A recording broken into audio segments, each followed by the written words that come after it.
Casanova left England and travelled across Eastern Europe, having escaped imprisonment at Newgate and the duplicitous scheming of the Sharpion.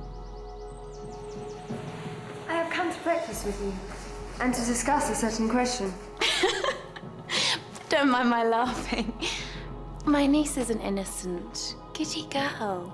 So show me a little more of your charms. More of my charms? Your demand is a reasonable one. You will get nothing from me. Superstition has always had some hold on me. Snowbound and icy, he crossed Poland and Western Russia. Seems to me I've come at a bad time. Looks as if you love this lady. Casanova used to say of himself, I'm nothing, I'm a zero. I have no nobility, but that's why I'm free. Scoundrels! Have some respect for a man of honor! But having narrowly avoided death in the duel, Casanova was no longer safe. I should blame him for doing so. I could kill myself this instant. And once again had to move on. I told the landlord what had happened, and on taking off my greatcoat, I found it to be pierced. The stupid fellow has played me shall cost him dear. But do not have anything more to do with Nina. What you show me there is monstrous. She was naturally of a passionate disposition.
I took the road which seemed most likely, and after I had gone some distance, I met a peasant with an empty sleigh.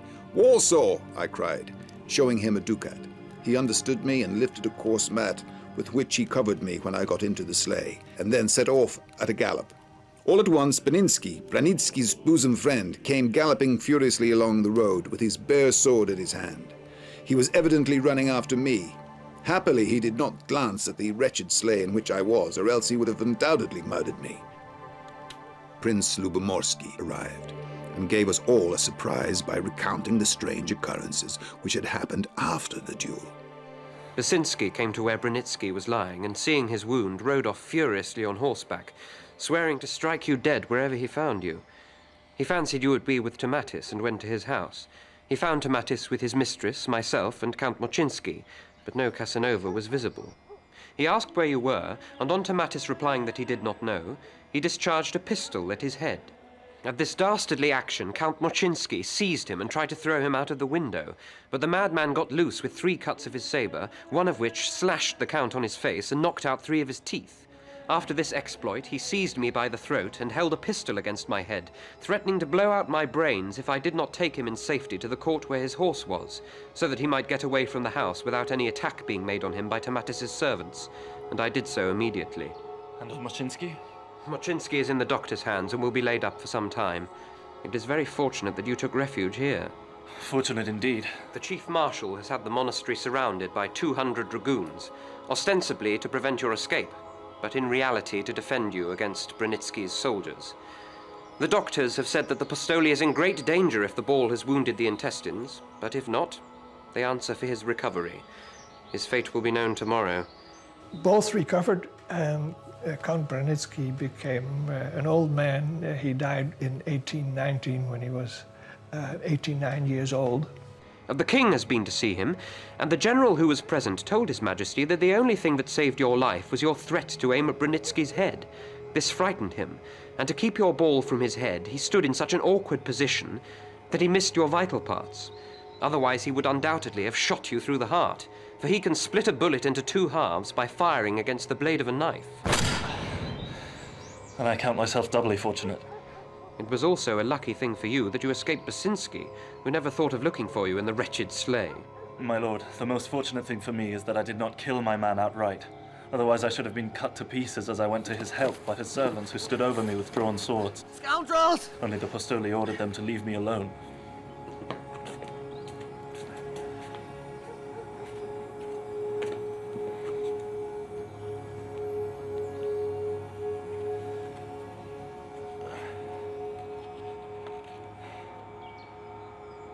Branitzky, my dear uncle, is dangerous wounded. My surgeons are doing all they can for him, but I have not forgotten Casanova.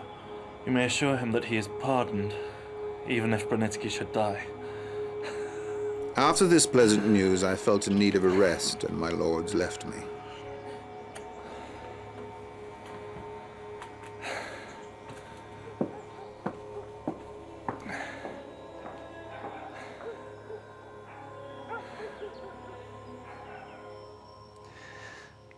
But he was also a gentleman. When Casanova had sufficiently recovered, he thought, after the duel, he thought it would be nice to pay a visit to the Count and see how he is. So he went there, and the servants in the house, knowing that this was the guy that had shot their boss, wanted to grab him and hand him over to the police or so, because you shouldn't duel. It was forbidden to duel. Nevertheless, it happened, of course. And when Branitzky heard this, he said, "No, let this man in peace. Let him come in here." And instead of complaining about what he did to him, he told his servants, "Go get this man a cup of chocolate, please." And that is a sign of the real gentleman, of real nobility. Well, when I reached Dresden, I put up at the Hotel Stuttraum, taking the whole of the first floor. My mother was in the country, and I paid her a visit, much to her delight. We made quite an affecting picture with my arm in a sling. I also saw my brother John and his Roman wife, Therese Roland, whom I had known before. She made much of me. I also saw my sister and my brother, and I went with my brother to pay a visit to Count Bruhl and his wife, the daughter of the Palatine at Giovia. And she was delighted to have news of her family. I was welcomed everywhere, and everywhere I had to tell the story of my duel. I confess I needed very little pressing because I was very proud of it. How it ended with Madame Durfay. It ends when Casanova writes, "One day I heard about her death. But we know that she hadn't died yet. That happened later on. So maybe this meant her purse was closed from then on. The family, anxious that the heritage would disappear, have tried also to warn her and say Casanova is no good. But she didn't believe it. She was quite satisfied. And other people wrote her, Mr. Pagomas, saying he's a fraud, this man. And then La Imer, Mrs. Cornelis, wrote a letter to Madame Durfay saying, "I hear some people say he is a fraud, this man. He is not. He is the nicest man, honest. I know him from childhood, and he is a perfect man. No, this is completely false what these other people are telling about him." So, after all, he had a good help in Mrs. Cornelis.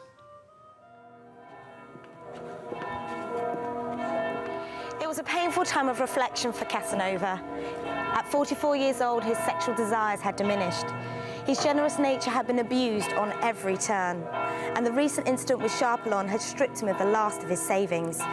His business and lottery plans seemed to fall flat at every court. There was distrust in Casanova. His reputation had preceded him. Casanova felt a sudden surge of disaster heading towards him, but he was a chameleon. He would adapt to a new court in a new country. He tried Eastern Europe, Russia, and failed. But what about Western Europe? Spain, after all, was the home of his grandparents. He could claim his rightful Spanish heritage. But first he needed to raise the funds for his journey. He pointed the carriage towards Paris and headed for the gambling tables.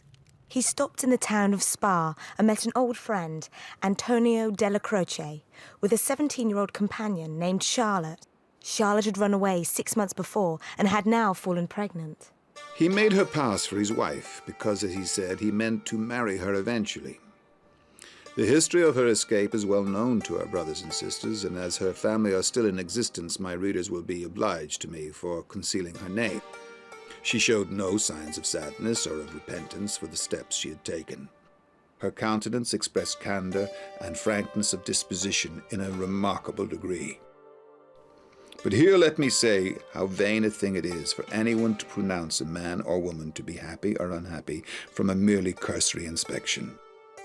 Croce was desperately trying to make his fortunes at the table.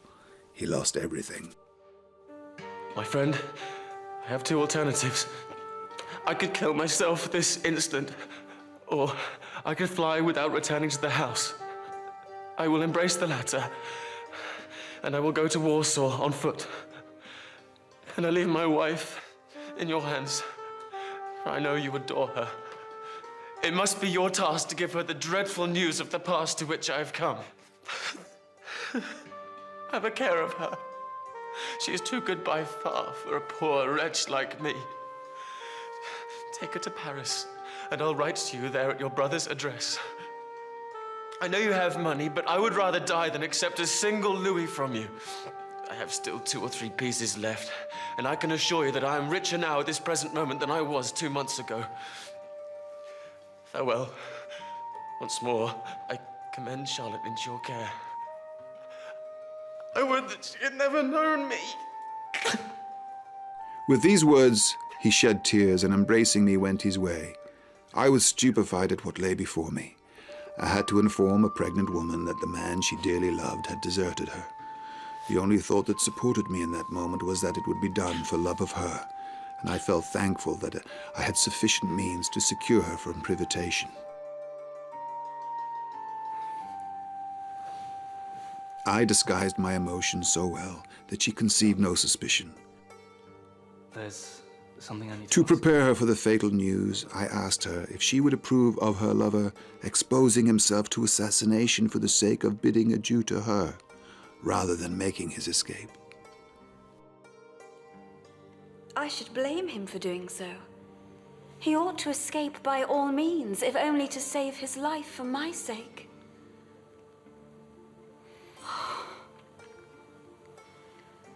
Has my husband done so? Oh, speak openly to me. My spirit is strong enough to resist even so fatal a blow, for I know I have a friend in you. Speak. I will tell you all, but first you must remember this. You must look on me as a tender father who would never leave you wanting, as long as life remains to him. If that is the case, then I cannot be called unfortunate, for I have a true friend. Say on.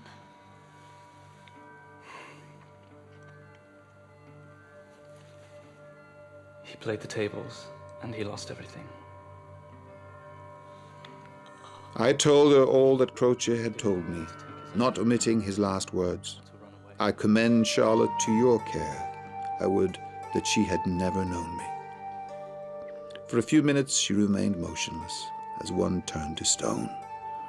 By her attitude, by her labored and unequal breath, I could divine somewhat of the battle between love and anger and sorrow and pity that was raging in the noble breast. I was cut to the heart, At last she wiped away the big tears that began to trickle down her cheeks, and turning to me, sighed. Dear friend,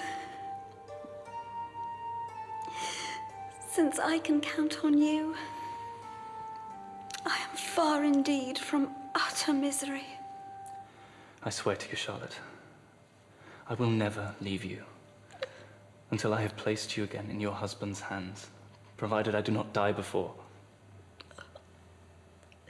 That is enough. I swear eternal gratitude, and to be as submissive to you as a good daughter ought to be. We remained at Spa without going out of doors. She could see that my love was a tenderer passion than the love of a father, and she told me so, and that she was obliged to me for the respect with which I treated her. We sat together for hours, she folded in my arms, whilst I gently kissed her beautiful eyes, and asked no more. I was happy in her gratitude, and in my powers of self-restraint. When temptation was too strong, I left the beautiful girl till I was myself again, and such conquests made me proud. In the affection between us there was somewhat of the purity of a man's first love. We left Spa without any servant, and when we reached Liège, we took the way of the Ardennes, as she was afraid of being recognized if we passed through Brussels. At Luxembourg, we engaged a servant who attended on us until we reached Paris. All the way, Charlotte was tender and affectionate, but her condition prescribed limits to her love, and I could only look forward to the time after her delivery. We got down at Paris at the Hotel Montmorency, in the street of the same name. Paris struck me as quite a new place. Madame Duff was dead. My friends had changed their houses and their fortunes. The poor had become rich and the rich poor. New streets and buildings were rising on all sides. I hardly knew my way around the town. Everything was dearer, poverty was rampant, and luxury at its highest pitch. Perhaps Paris is the only city where so great a change could have taken place in the course of 5 or 6 years. On October 8th, I thought it would be well to take her to Madame Lamar, a midwife who lived in the Faubourg Saint-Denis. At nightfall, we drove to the place with a trunk containing all her effects. As we were leaving the Rue Montmorency, our carriage was obliged to stop to allow the funeral of some rich man to go by. Dearest, I know it is a foolish superstition, but for a woman in my condition, such a meeting is of evil omen. What? Charlotte, I thought you were too wise for such silly fears. A woman in childbed is not a sick woman. And no woman ever died giving birth except some other disease intervened. Yes. My dear philosopher, it is like a duel. There are two men in perfect health, when all of a sudden there comes a sword thrust, and one of them is dead. That's a witty idea, but bid all gloomy thoughts go by. When your child is born, and we have placed him in safe hands, you will come with me to Madrid, and I will see you happy and contented.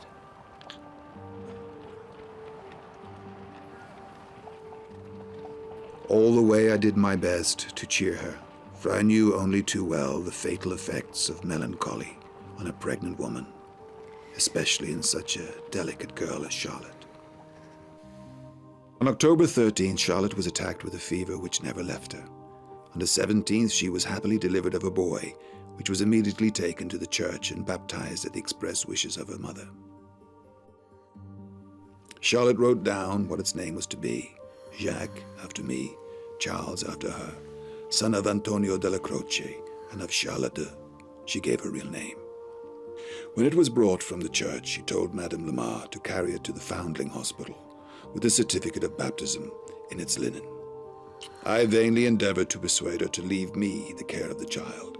She said that if it lived, the father could easily reclaim it.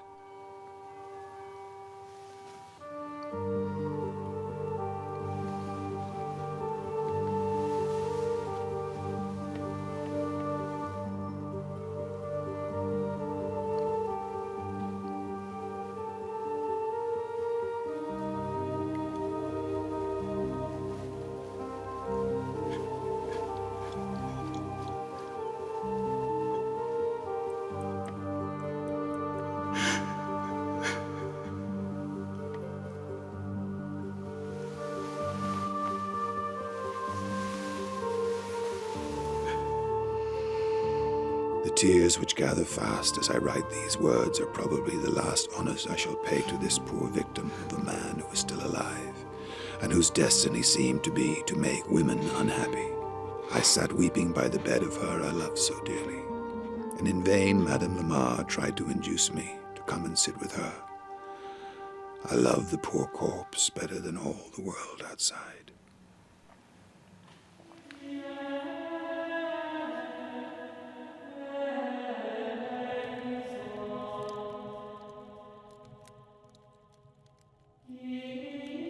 I am indebted to you for my life.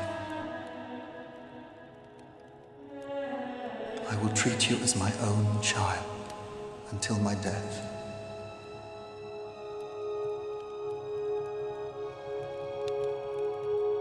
And you may be certain of always finding me your friend.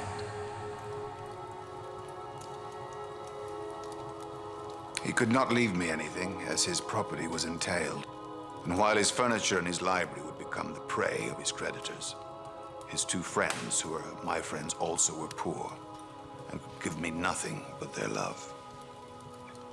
The dreadful news was accompanied by a bill of exchange for 1,000 crowns, which he had sent me 24 hours before his death, foreseeing that it would be the last gift he would ever make to me.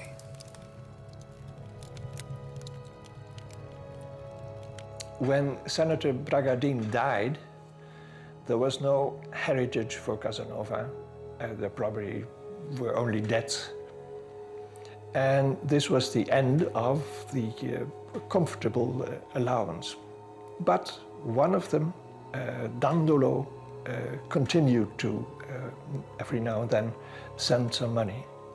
And they helped Casanova also in the selling of his books by subscribing for a number of books that he published. And as they were all three old men, this soon died out, and that was the end of the funds from Venice. Casanova received a lettre de cachet from the King of France, forcing him to leave the country. It's probable that it was a request of Madame de Uffay's family for his expulsion, for lying and cheating her out of so much money. He was given 24 hours to leave Paris and 3 days to leave the country. The reason assigned was simply, it's our good pleasure. In November 1767, Casanova left for Spain. It was his plan for a final escape.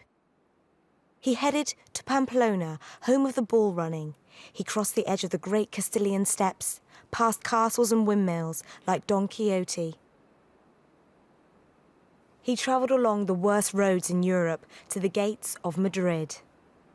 Casanova presented his credentials to the court of the King of Spain and waited for an audience.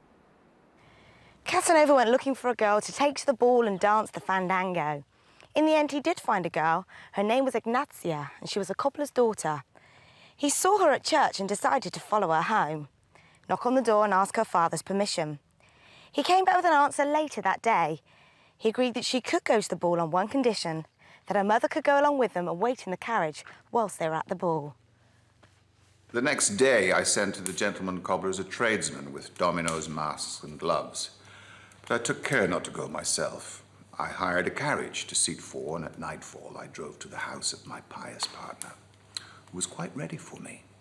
The happy flush on her face was a sufficient index to me of the feelings of her heart.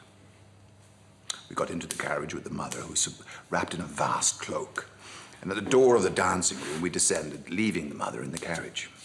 As soon as we were alone, my fair partner told me that her name was Donna Ignacia. We entered the ballroom and walked around several times. Donna Ignacia was in such a state of ecstasy that I felt her trembling, and this augured well for my amorous project. Though liberty, nay license, seemed to reign supreme, there was a guard of soldiers ready to arrest the first person who created any disturbance. We danced several minuets and square dances, and at 10 o'clock we went into the supper room, our conversation being very limited all the while, she not speaking for fear of encouraging me too much, and I on account of my poor knowledge of her Spanish language. However, We spoke the language of love. At last the ball was over, and we went out and got into the carriage. The mother woke up, and the coachman drove off, and I, taking the girl's hands, would have kissed them. However, she seemed to suspect that I had other intentions and held my hands clasped so tightly that I believe I should have found it a hard task to pull them away. In this position, Donna Ignazia proceeded to tell her mother all about the ball and the delight it had given her. She did not let go my hands until we got to the corner of their street, when the mother called out to the coachman to stop, not wishing to give her neighbors occasion for slander by stopping in front of their own house. The next day I sent for the domino, and in it I found a letter from Donna Ignazia, in which she told me that a Don Francisco de Ramos would call on me, that he was her lover, and that he would inform me how to render her and myself happy. Don Francisco wasted no time, for the next morning at 8 o'clock my page sent in his name. He told me that Donna Ignazia, with whom he spoke every night, she being at her window and he in the street, had informed him that she and I had been at the ball together. She had also told him that she felt sure I had conceived a fatherly affection for her, and she had consequently prevailed upon him to call on me, being certain that I would treat him as my own son. She had encouraged him to ask me to lend him 100 doubloons, which would enable them to get married before the end of the carnival. Casanova decided to take his chances on Ignazia one last time. There was a ball that very evening, so we went round to their home to ask her to join him.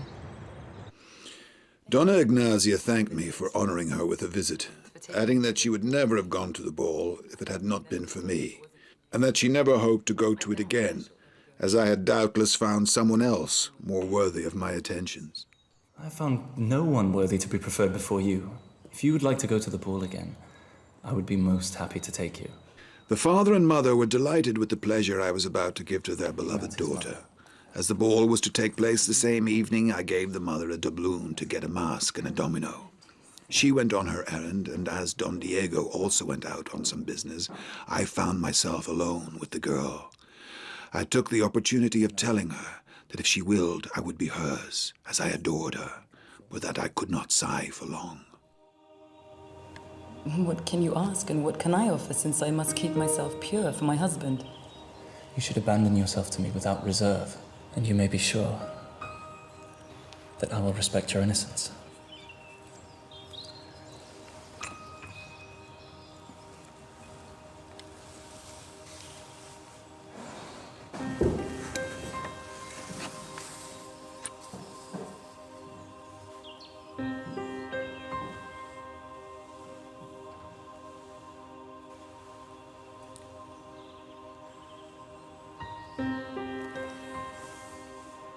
You will find me polite and respectful and not in the least affectionate for the rest of the evening. My sense of duty obliges me to repulse you in spite of myself.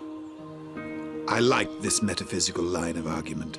I saw that I had only to destroy the idea of duty in her, and all the rest would follow.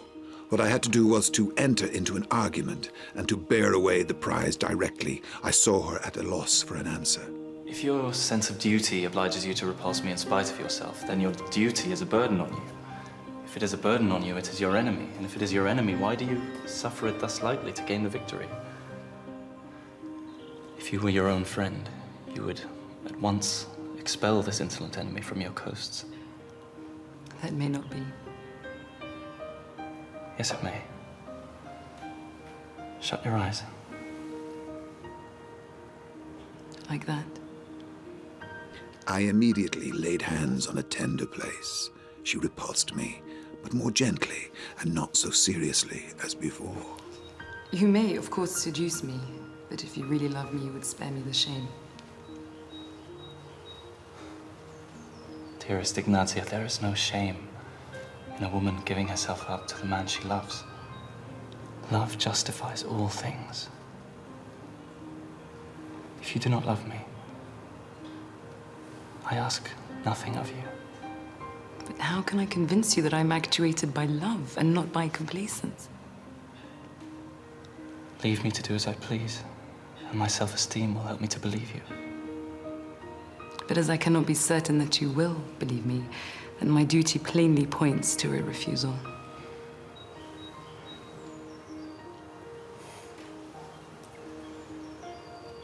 Very good. But it will make me sad. Then I shall be sad too.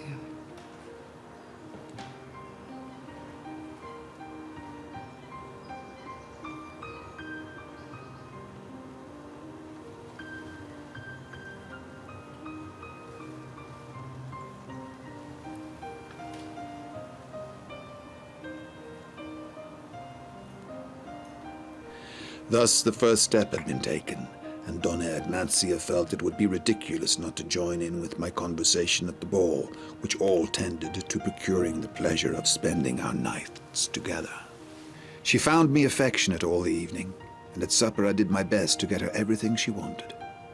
I made her see that the part she had at last taken was worthy of praise and not blame. I filled her pockets with sweets, and put into my own pockets 2 bottles of ratafia, which I had handed over to the mother, who was asleep in the carriage.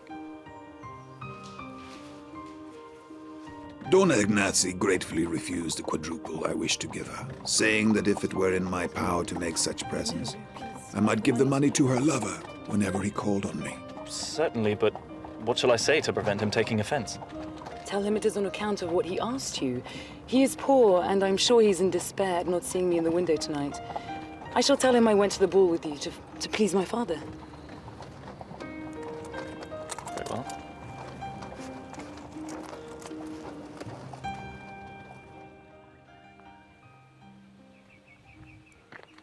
The last ball of the carnival, Ignacia managed to persuade Casanova to take along her 2 cousins.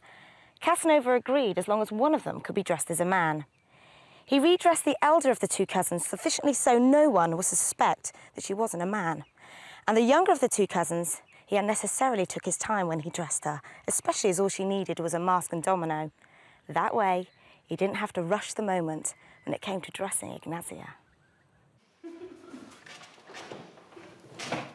Next came the turn of Don Diego's daughter, and as soon as I had her in the closet, I did my pleasure on her, she submitting with an air that seemed to say, "I only give in because I can't resist."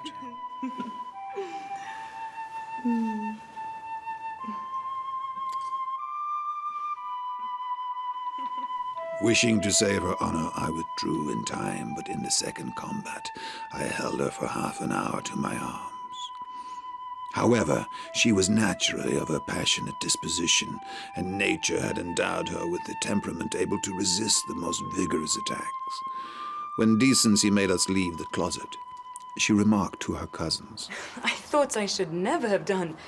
I had to alter the whole fit of the domino. I took the 3 girls back to my house, take off their dominoes, and then I escorted the 2 cousins home. When we had left them for a few minutes, Donna Ignacia told me that she would like a little coffee. I understood her and took her to my house, feeling sure of 2 hours of mutual pleasure. I took her to my room and was just going out to order the coffee when I met Don Francisco, who asked me plainly to let him come up as he had seen Donna Ignacia go in with me. I had sufficient control to conceal my disappointment, and I said, come in, adding that his mistress would be delighted at this unexpected visit. I went upstairs and he followed me, and I showed him into the room, congratulating the lady on this pleasant surprise. Donna Ignacia feigned to be persuaded and asked her lover to sit down, but she did not speak another word to him, confining her remarks to me, saying how much she had enjoyed the ball and how kind I had been to take her cousins. After he had taken a cup of coffee, Don Francisco bade us good night. I told him I hoped he would come and see me before Lent was over, but Donna Ignacia only vouchsafed him a slight nod. When he had gone, she said sadly enough that she was sorry he had deprived us both of our pleasure, and that she was sure Don Francisco was still hanging about the place, and that she dared not expose herself to his vengeance. So take me home. But if you love me, come and see me again. The trick the stupid fellow has played me shall cost him dear. Are you sure I don't love him? Quite certain. For you love me too well to love anybody else. Donna Ignacia gave me a hasty proof of her affection, and I escorted her home, assuring her that she would be the sole object of my thoughts as long as I stayed in Madrid. He left Madrid and headed to Valencia. He arrived there in September 1768. Whilst he was at a bullfight, he met a lady named Nina Bergonzi, an Italian dancer who was the mistress of Count Ricklers. He couldn't stop staring at her and the ill-looking companion she was with. Casanova was informed that she wished to know who he was. It turned out she was Venetian, and the elderly, ill-looking gentleman was the Count, who was very much in love with her. In fact, he gave her 50 doubloons daily, and it was in her nature to not let a day pass without committing some act of expensive folly. She told Casanova that the Count was too old and impotent, and she was looking at him for sexual services. Casanova agreed that she could pay for his room at the inn. This was the first time a lady had paid for Casanova. The tables had now turned. She insisted that Casanova visit her daily. He became her gigolo. Casanova had lost his senses. He wrote that he would have an excuse if he was in love with her, but he had no feelings for her. He was merely desperate. The next day, November 15th, I went to visit Nina at the usual time. After spending 2 hours in pleasant converse with her and her sister, I went out. The door of the house was under an arcade which extended to the end of the street. I had scarcely gone 25 paces when 2 men suddenly rushed me. I stepped back, drawing my dagger and exclaiming, "Assassins!" And then, with a rapid movement, I thrust my blade into the body of the nearest assailant. I then left the arcade and began to run down the street. The second assassin fired a pistol at me, and it fortunately missed me. I fell down and dropped my hat in my rapid flight, and got up and continued my course without troubling to pick it up. I did not know whether I was wounded or not, but at last I got to my inn and laid down the bloody dagger on the counter under the landlord's nose. I was quite out of breath.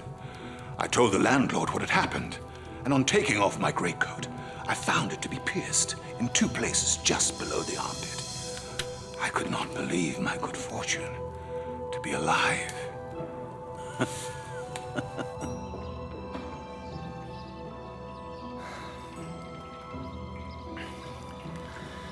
I leave my dagger and great cloak in your charge. Tomorrow morning, I shall ask you to come with me before the magistrate to denounce this act of assassination. For if the man dies, it must be shown that I only slew him to save my own life.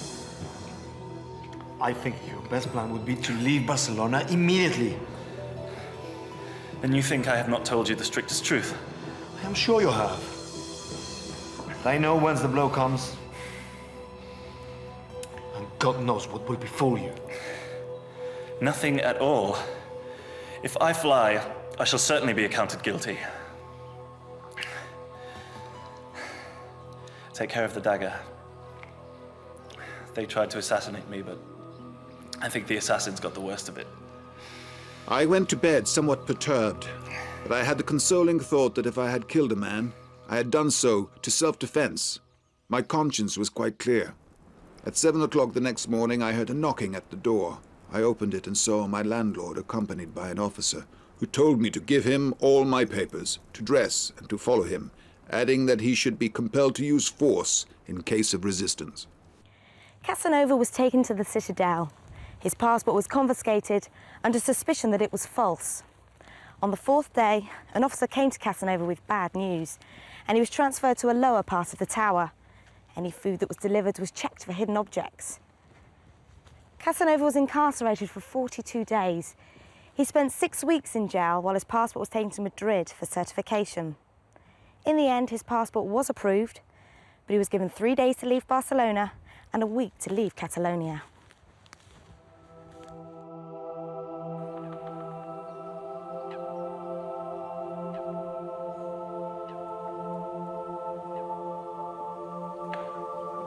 I went back to my inn and asked the landlord to bring my bill. I should like to settle my bill as well, please. You do not owe me anything, sir. Your bill for the period preceding your imprisonment has been settled.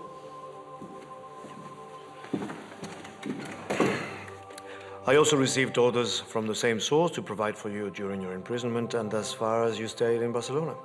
Did you know how long I should remain in prison? No, I was paid by the week. Who paid you? You know very well. Have you had any note for me? Nothing at all. What has become of the valet de place? I paid him and sent him away immediately after your arrest. I should like to have him with me as far as Perpignan. You are right. And I think the best thing you can do is to leave Spain altogether. For you will find no justice in it. What do they say of my assassination? They say that you fired the shot that people heard yourself. And that you made your own dagger bloody. For no one was found there, either dead or wounded. That's an amusing theory. Where did my hat come from? It was brought to me 3 days after. What a confusion. Was it known that I was shut up in the tower? Oh, everybody knew it. And 2 good reasons were given for it.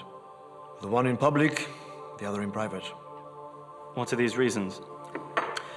The public reason was that you had forged your passports. The private one, which was only whispered at the ear, was that you had been spending all your nights with Nina. You might have sworn that I never slept out of your inn. I told everyone as much, but no matter. You did go to her house. And for a certain nobleman, that's a crime. I am glad you did not fly as I advised you, for as it is, your character is cleared before everybody. I should like to go to the opera this evening. Take me a box. It shall be done. But do not have anything more to do with Nina. No, my friend. No, I have made up my mind to see her no more.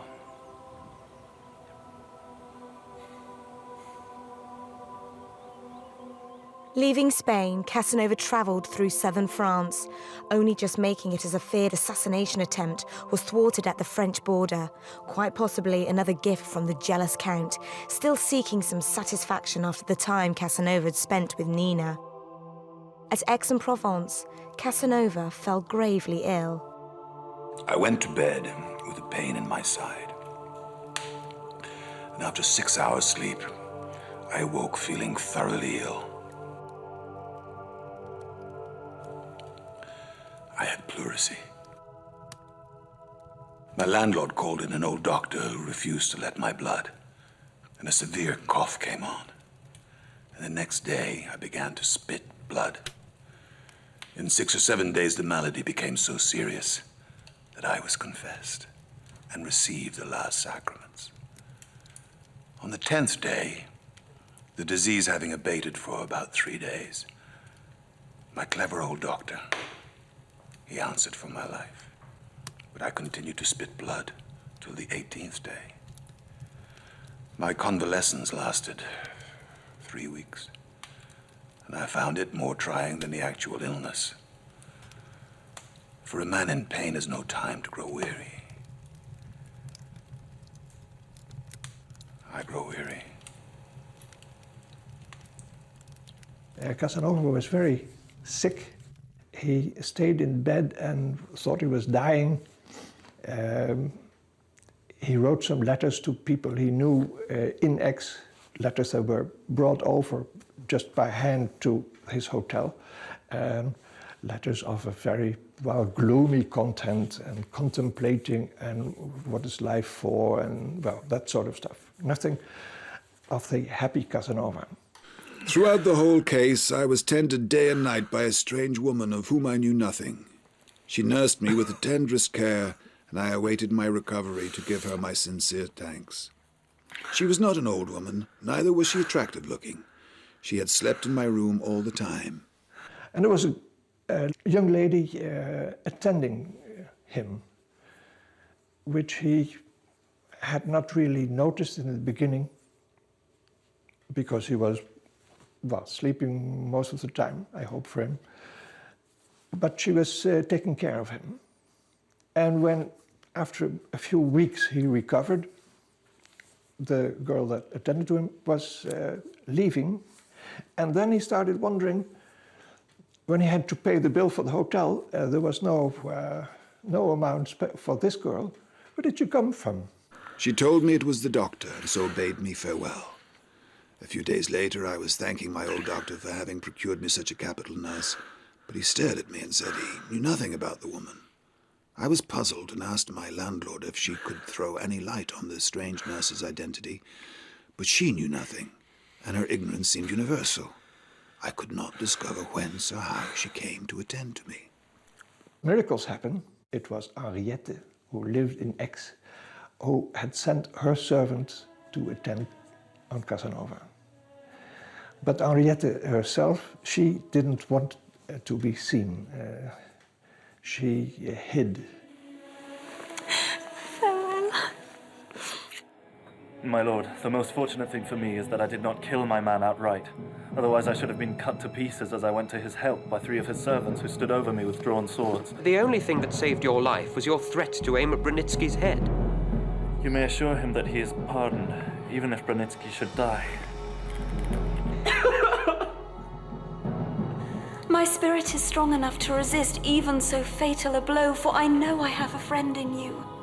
We spoke the language of love. My dear philosopher, it is like a duel. And then, with a rapid movement, I thrust my blade into the body of the nearest assailant. I will treat you as my own child until my death. My sense of duty obliges me to repulse you in spite of myself. You may, of course, seduce me, but if you really love me, you would spare me the shame. No, I have made up my mind to see her no more. I woke feeling thoroughly ill. I had pleurisy. He stayed in bed and thought he was dying.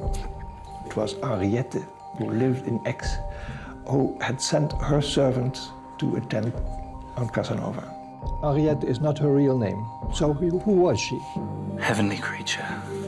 I have not forgotten Henriette. Why from me and not from you? Because you would not give her any pleasure. Casanova hid away in a small village in Bohemia, sharpened his pen, and wrote against the French Revolution. Please take care of my letter.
It was Henriette, who lived in Aix, who had sent her servant to attend on Casanova. We know now that she lived in Aix-en-Provence. If you want to figure out where Henriette lived and who she really was, you have to work with what Casanova writes. Everyone who wants to study Henriette has only one fixed point in the memoirs. First, Henriette is not her real name. So who was she? This fixed point in the memoirs is La Croix d'Or, the Golden Cross. And we are here in the place where they have the oldest modern map from 1834, in which the Croix d'Or is mentioned. We know exactly where it is, and that is certain. And Casanova came from Marseille, which is there, went this way with his coach, the old road from Marseille to Aix. Here is the Croix d'Or, and then he continued to the city of Aix, Aix-en-Provence. And then at the Croix d'Or, he says, I found Henriette's house 1 mile, and a mile, I was told, is 4 kilometers further than the Croix d'Or. Now, of course, I told you there were several detectives, and one of them says the house of Henriette is to be found right next to the Croix d'Or, because he says Casanova made a mistake. This road didn't exist in those days. You had to go this way, around it. Another Casanovist from Aix, Mr. André, says we have to go this way, around it. And then 1 mile, these 4 kilometers, and then we come up to a different place. On this map you see enlarged the same thing as down below there. This is the auberge, the hotel, the cafe, and right on this corner there is an 18th century sign of the Croix d'Or, which is, the whole area is marked the Golden Cross. From there on, there are 2 different detectives living. One of them is Mr. Václavic, who says we have to look here for a house, a castle. And he finds the castle of Albertas. But we're going to meet another man from Aix, Mr. André, who has a different opinion and also has some proof of it. And he says, no, the house we are looking for, where the real Henriette lives, is up there somewhere. But the 2 fixed points are here, this auberge, and the sign which you find in the bush.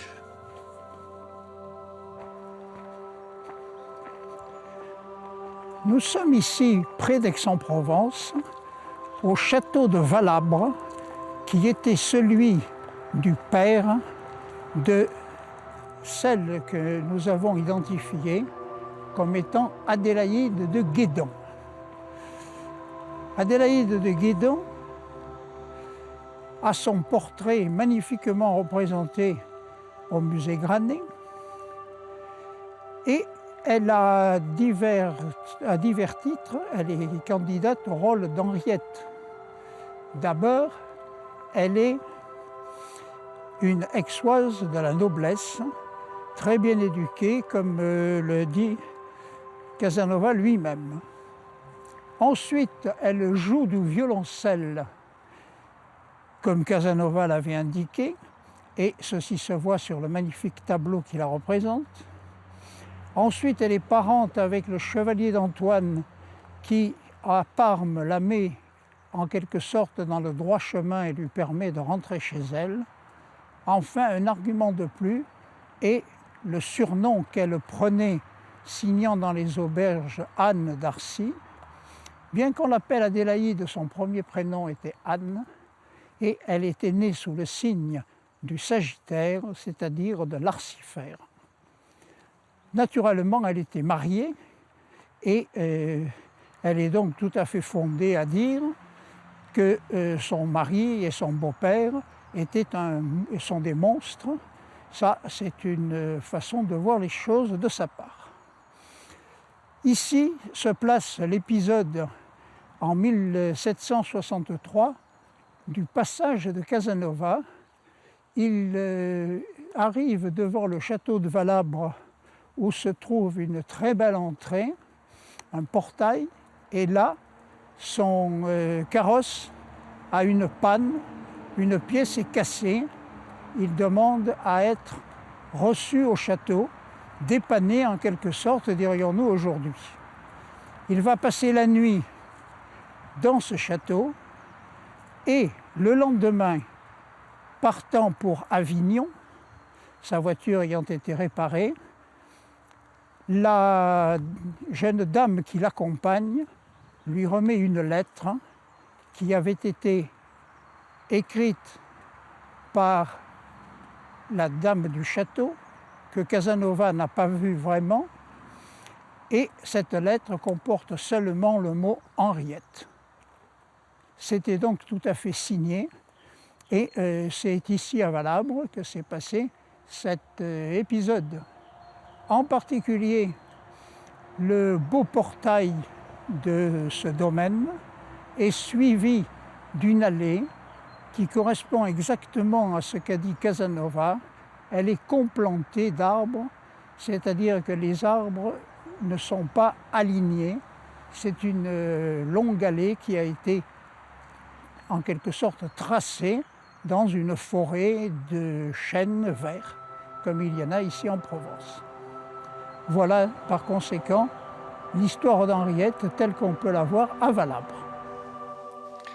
Casanova has been running around through Europe for 18 years and all the time hoping to get back to his beloved Venice, because that was where he always was dreaming about, and that was where the real life was.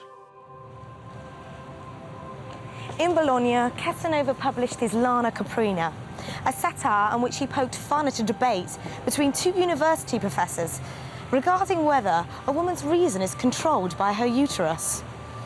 Casanova left Bologna in September, first going to Ancona and then on to Trieste, where he remained there for 2 years. Anyway, he got the possibility to go back with the help of some friends and the inquisitors, the people who were the predecessors of them, who put them in jail, wanting to know his story about the flight from the prison. So, and in the end, he was going to tell the story to the people who put him in there. I think they never gave him a real absolution, but he owed them something. We are almost out of spies. There is only one left. They mention a name. We could use a second one, a good one, like Casanova. And I've seen several of the reports Casanova wrote. They are still in the archives in Venice. And they are funny. They are just the same stuff as the reports that put him into jail. For instance, he makes a report about forbidden books and who has them. Unbelievable. But the most unbelievable report is that he says, sorry, I haven't reported any wrongdoing to you, Excellencies, because there wasn't any. It was very quiet time, so there's really nothing to say. He never was, as far as we can see from the papers that are left over, a nasty spy. He just spied on funny things. And as far as I can see, it is also not true that Venice was bristling with spies. There was a possibility that people who had to say something which they thought wasn't right, they could write it on a letter and then put it in the Doge's palace in a mouth of a big figure on the outside wall, which served as a letterbox for little notes saying, well, have a good look at so-and-so, there's something going on, we don't trust that. A real professional spy with great stories? No, Casanova was not. And also the inquisitors found that out. So after a while, after several years, they stopped the pay. He wasn't worth anything. Another girlfriend is Francesca Buschini. We do not know, we don't hear about her in the memoirs because she appears after Casanova has returned to Venice. And that is the point where the memoirs stop. But we know some nice things about her because her letters are still there. She was a very simple girl. We know her name, we know her mother and a brother of her. We know where they lived because she writes about it in the letters. She was a very nice friend to Casanova. I don't think it was a relation of great love, but well, she kept him happy, and her letters breathe a nice atmosphere. They lived together on the second floor of a house in the middle of Venice, no canals in sight. They have up in the attic a few chicken, and that is where also Casanova keeps his books. Apparently it was a very small house. It's a very, very poor family. And the house where she lives in was rented by Casanova. At least he pays the rent for it. And he does so because it is also his library. It's shelter for his beloved books and his expensive books, because he was a real good book lover. Casanova would bear a grudge with anybody that made him angry, and he was quick to let them know about it. On one of those occasions, he wrote a satire using mythical names as Venetian nobility. It passed the censors, who saw no wrong in it. But once it started circulating and people began to realise who the mythical names really were, the atmosphere changed. Casanova received a message saying he must leave Venice at once or he'll be thrown into prison. This time, Casanova was wise and hurried to the safety of Austria. This was the last time Casanova was seen in Venice and the last he saw of Francesca. But he kept sending money for the rent of this house. And the nice girl, Francesca, is continuously sending letters to Casanova. All letters are full with the rent is due and we don't have any. Could you please send me some money? We are exhausted. Our wallets are empty. But there is another thing which she does. She always repeats what Casanova says. I got your nice letter, dear friend, from there and there, and that date in which you tell that you had such and such an adventure. So her letters are wonderful as a source for the life after Venice for Casanova.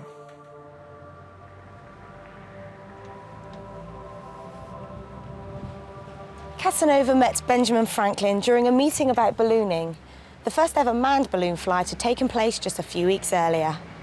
Casanova says, I was sitting at the side of Mr. Franklin, and then someone, I believe it was Mr. Condorcet, asked Franklin, Mr. Franklin, what do you think these balloons will ever be able to choose their own direction?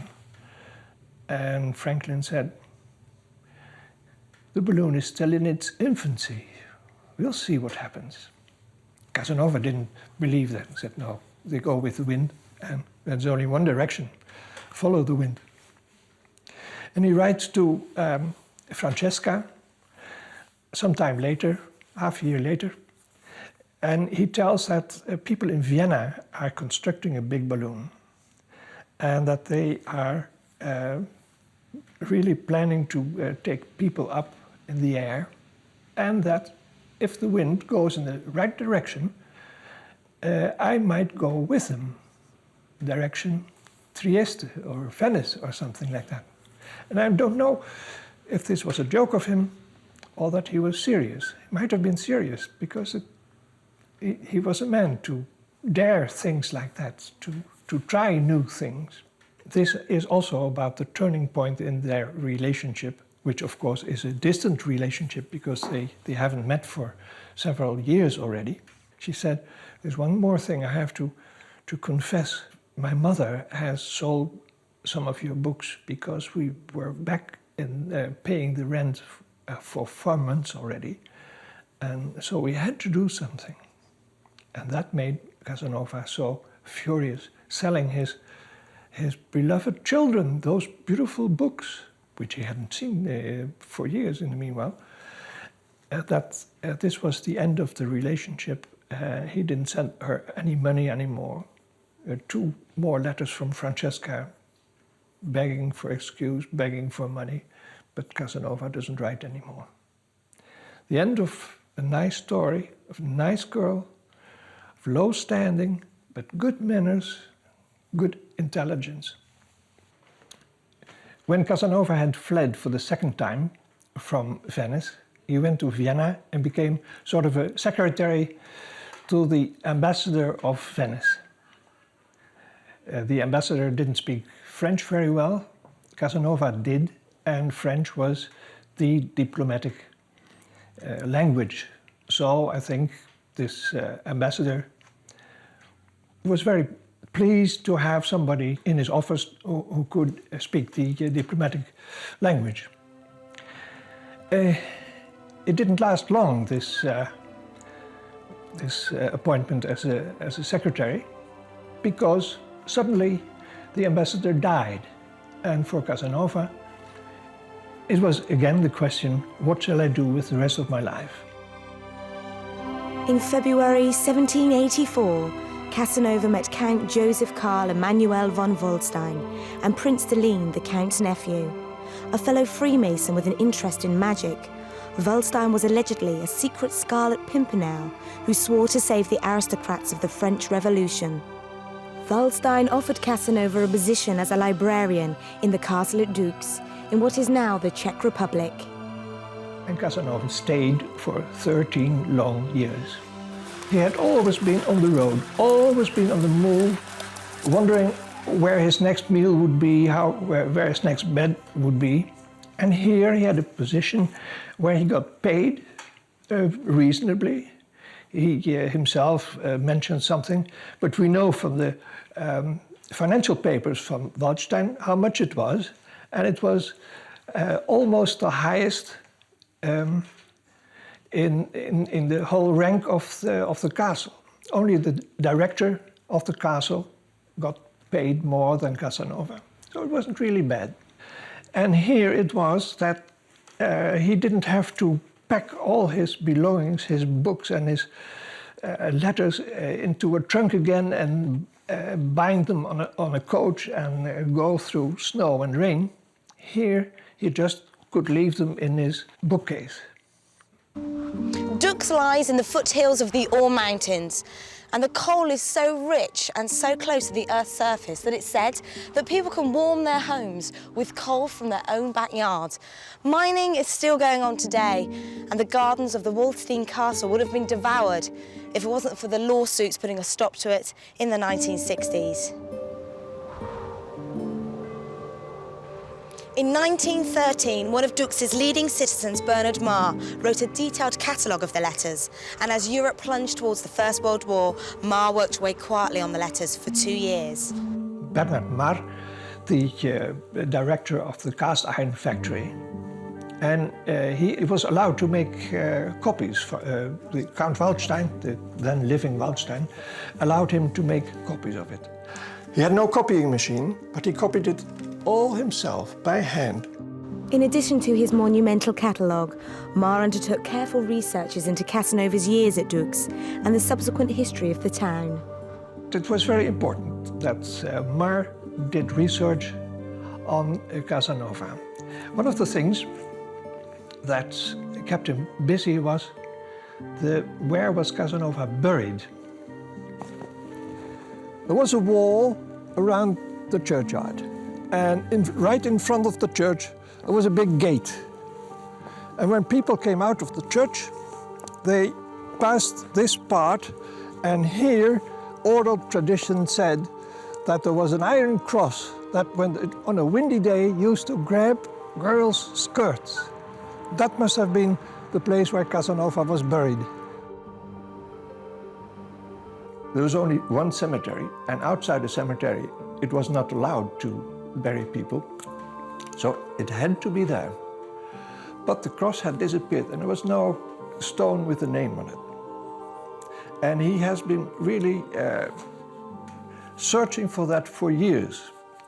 There's a poem by him in which he describes that in one night in a dream he sees Casanova go through Dux. He has just come out of his grave to say hello to somebody probably.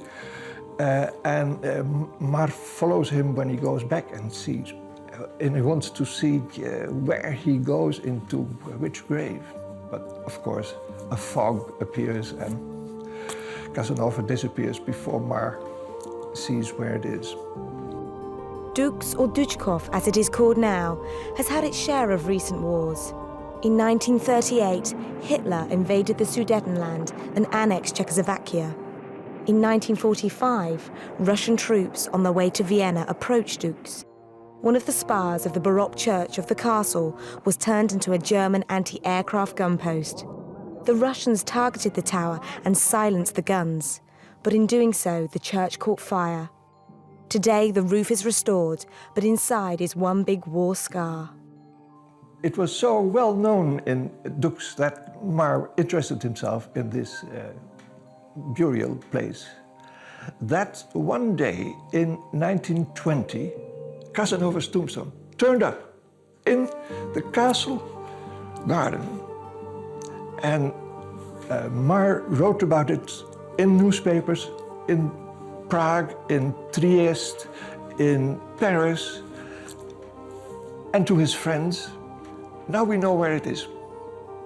But a bit of a confusion because the tombstone carried the name of Casanova with two S's, Casanova.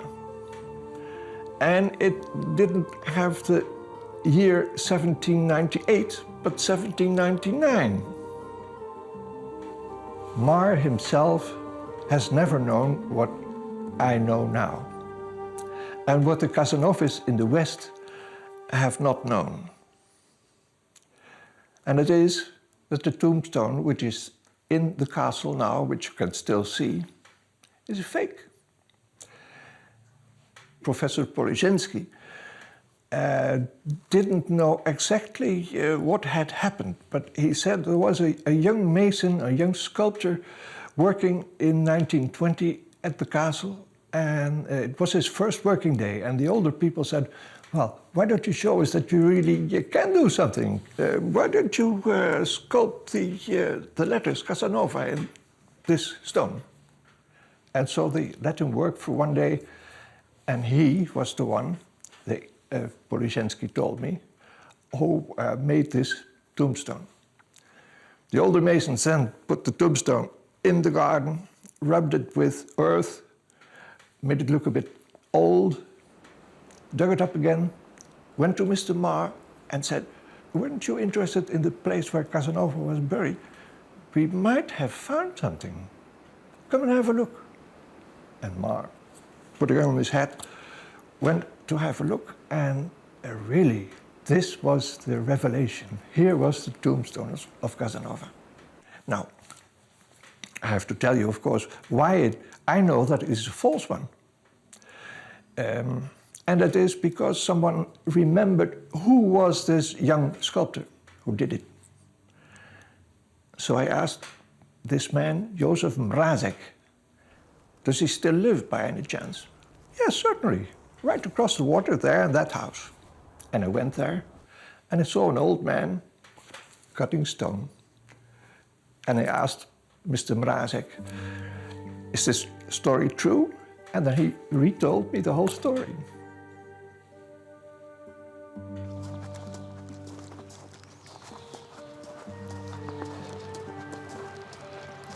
There is one tomb in Duchcov which isn't difficult to find, and that is the tomb of the one who has been looking for Casanova's tomb all his life, Bernard Mar.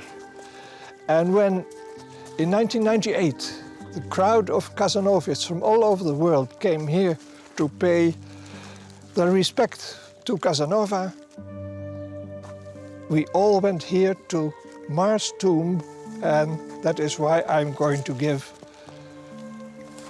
this last homage to the great Casanovist, Adolf Bernhard Mar, who died here in 1940.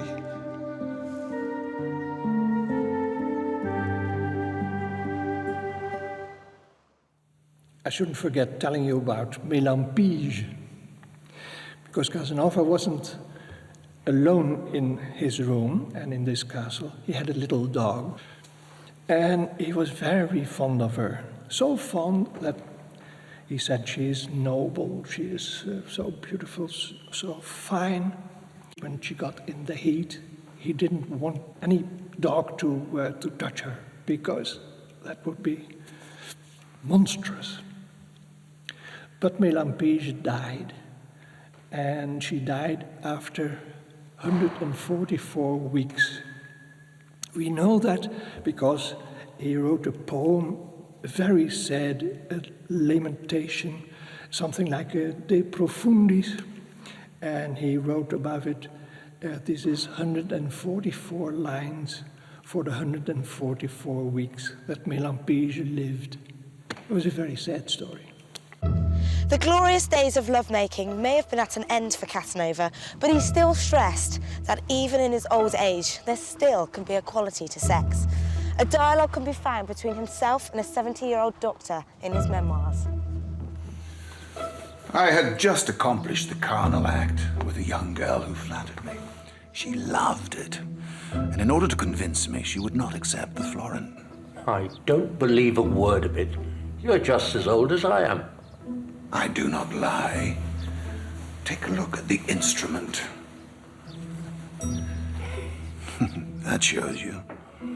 What you show me there is monstrous. But it makes things clear. Who was that girl who refused the florin? I will not tell you. But from you, she would accept the money. Why from me and not from you? Because you would not give her any pleasure.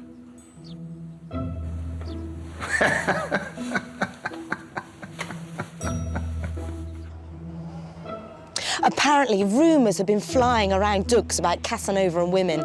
Yet this was long before Casanova had written about the earlier loves of his life. The rumour was that the old man had seduced a young girl. The French Revolution started in 1789. It was first directed at nobility and churches, but soon grew more and more violent. Robespierre was, a philosopher of the revolution, and he thought that if you don't kill the old guard, you'll never have a new situation. The violence of the revolution shook Europe. Waldstein was in Paris in the middle of the Robespierre terror regime. Everybody who was denounced to him was put under the guillotine. And in the meanwhile, the king was taken prisoner by the people from the revolution.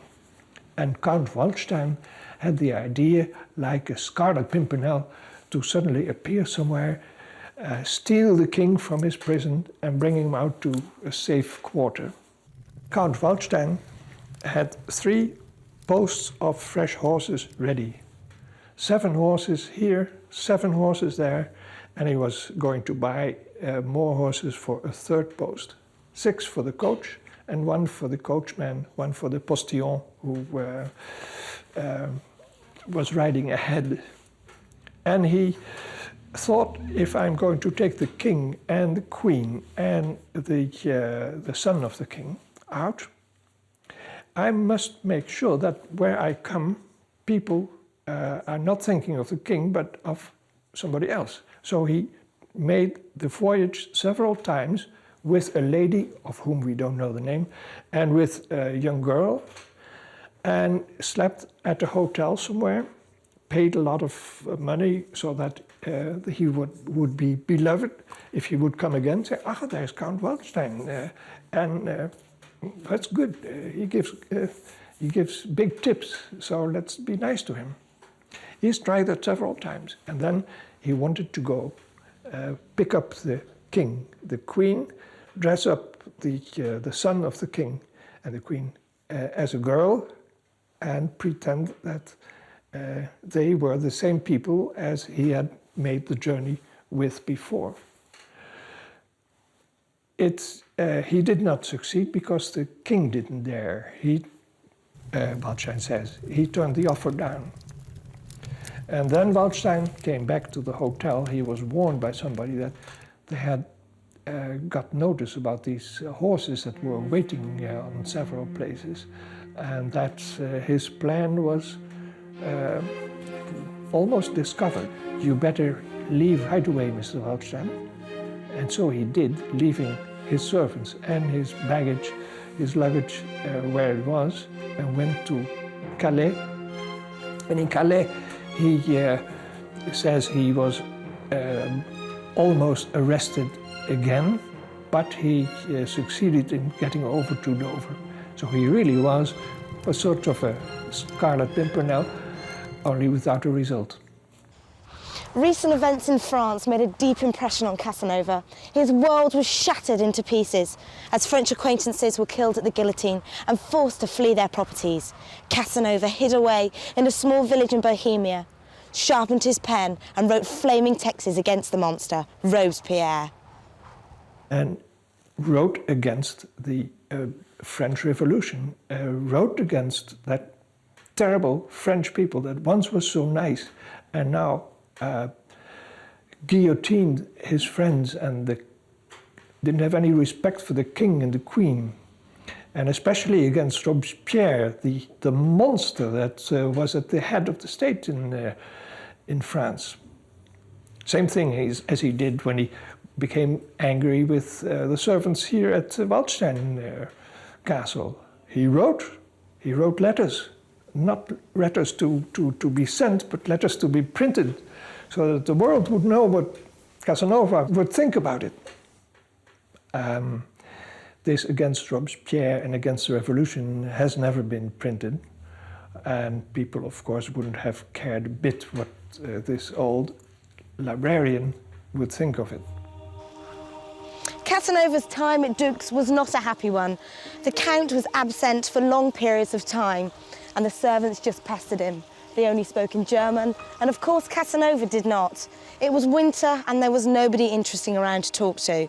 The revolution rumbled on, and he was bored and alone. One day emotions ran so high that one of the servants got so mad that he followed Casanova in middle of Dux, gave him a beating, maybe in this street. And Casanova went to the Justice of the Peace and filed a complaint about it in the only language which he and the higher people in Dux had in common, in Latin. It's a document in the archives.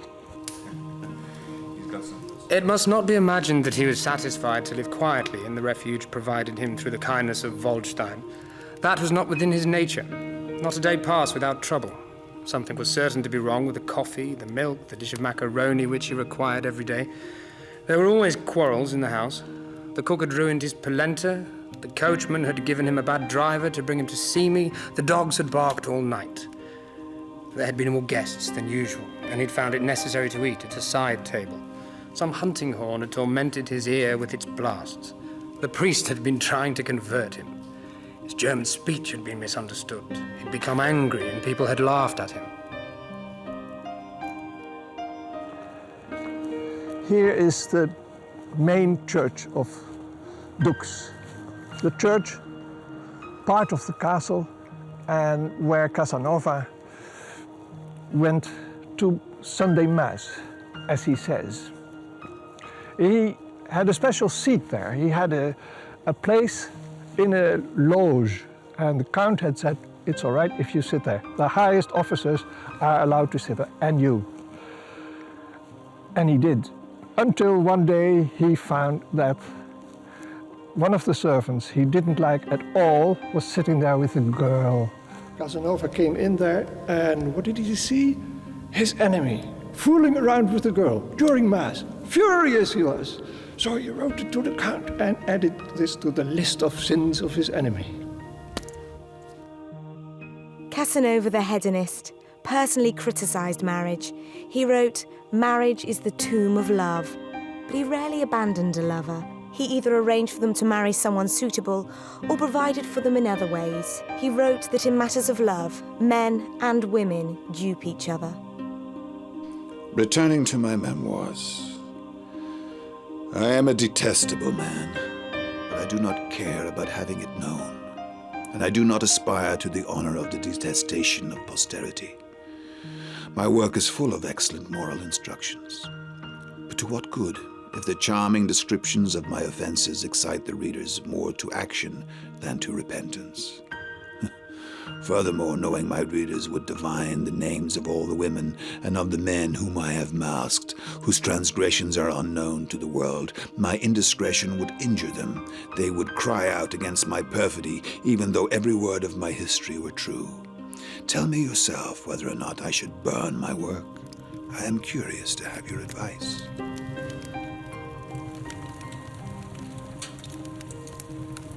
Casanova evidently passed through a period of depression, indicated in a manuscript in Dux, headed, Short Reflection of a Philosopher, who finds himself thinking of procuring his own death, dated the 13th of December, 1793, a day dedicated to Santa Lucy.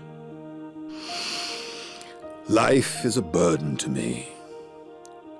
What is the metaphysical being who prevents me from slaying myself? It is nature.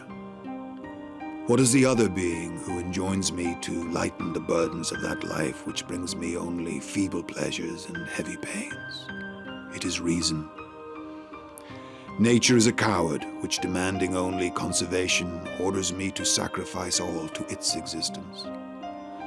Reason is a being which gives me resemblance to God, which treads instinct underfoot, and which teaches me to choose the best way after having well considered the reasons. It demonstrates to me that I am a man in imposing silence on the nature which opposes that action which alone could remedy all my ills. Reason convinced me that the power I have of killing myself is a privilege given me by God, by which I perceive that I am superior to all animals created in the world, for there is no animal who can kill itself, nor think of killing itself, except the scorpion, which it poisons itself, but only when the fire that surrounds it convinces it that it cannot save itself from being burned. This animal slays itself because it fears fire more than death. When the memoirs started to be published, there were, of course, people who read it very carefully. I found it very interesting. It is a wonderful book, even in the translation. And the question rose, of course, is this true or is it fiction? They started trying to track down the people named in the book. Were they real? Could Casanova have met them? If, for instance, the story of those nuns in Murano, CC and MM, are they really real people? Henriette, is she a real girl? Or is it just fiction? Or has Casanova mixed up different people he has met? People thinking about writing about Casanova. That is when Casanovism started. Casanova, in his last year, has been seriously ill. From January 1798 till his death in June, he has been rather ill. Most people think in the end it was of a bladder disease, maybe cancer or something like that. He says that he writes to one of his friends that his belly is like, how do you call that? A pauk, hard and stiff. And well, in the end, he couldn't hardly eat anymore. His last letter is thanking a lady in Teplitz who sent him some soup. Thank you for the soup. And in this very short letter of 4 lines, in which he says this and says that he's feeling very badly, he puts in, and tomorrow the Crown Prince or the Archduke or of so-and-so is expected in Teplitz. A bit of news, of world news, together with his personal news. And then there is a very weak signature under his last letter. And there is a PS by his nephew, Carlo Angiolini, who was at his deathbed, saying, "Dear Mrs. von der Recke, Casanova would have liked to get on with his letter, but he couldn't anymore. So I think this is the last one he'll ever write."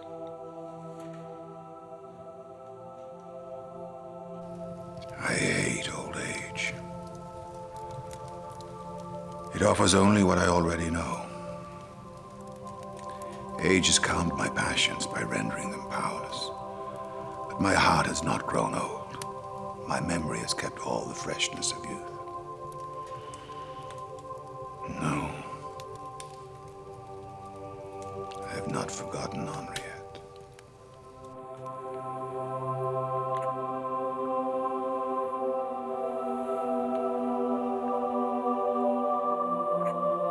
Hear my prayer, O Lord, and let my cry come unto thee. Hide not thy face from me in the day of my distress. Incline thy ear unto me. In the day when I call, answer me speedily. For my days consume away like smoke.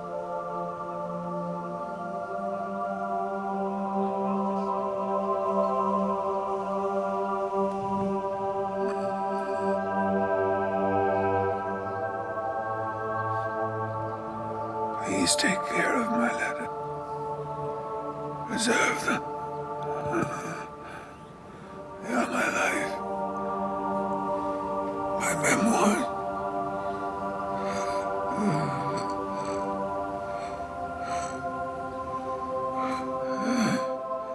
Almighty God.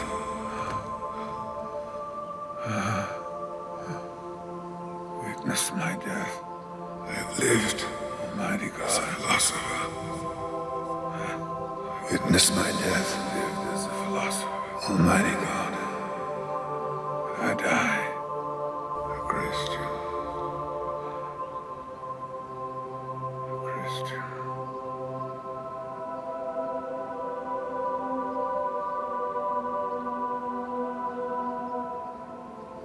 My heart is smitten like grass and withered, for I get to eat my bread. By reason of voice of my groaning, my bones cleave to my flesh. I am like a pelican of the wilderness. I am become as an owl of the waste places. I watch and am become like a sparrow that is alone upon the housetop. Mine enemies reproach me all the day. They that are mad against me do curse by me. Since the German occupation in the Second World War, the church of the castle where Casanova once lived remains derelict.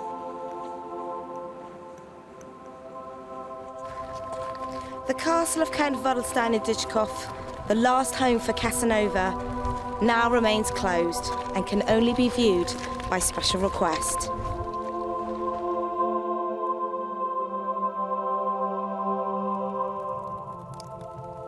When I recall these events, I grow young again and feel once more the delights of youth, despite the long years which separate me from those happy times. But now that I'm getting into my dotage, I look on the dark side of everything. I am invited to a wedding and I see nothing but gloom. I'm witnessing the coronation of Leopold II at Prague. I say to myself, nullo coronari, cursed old age. Thou art only worthy of dwelling in hell, in hell.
Goodbye, Mr. Casanova.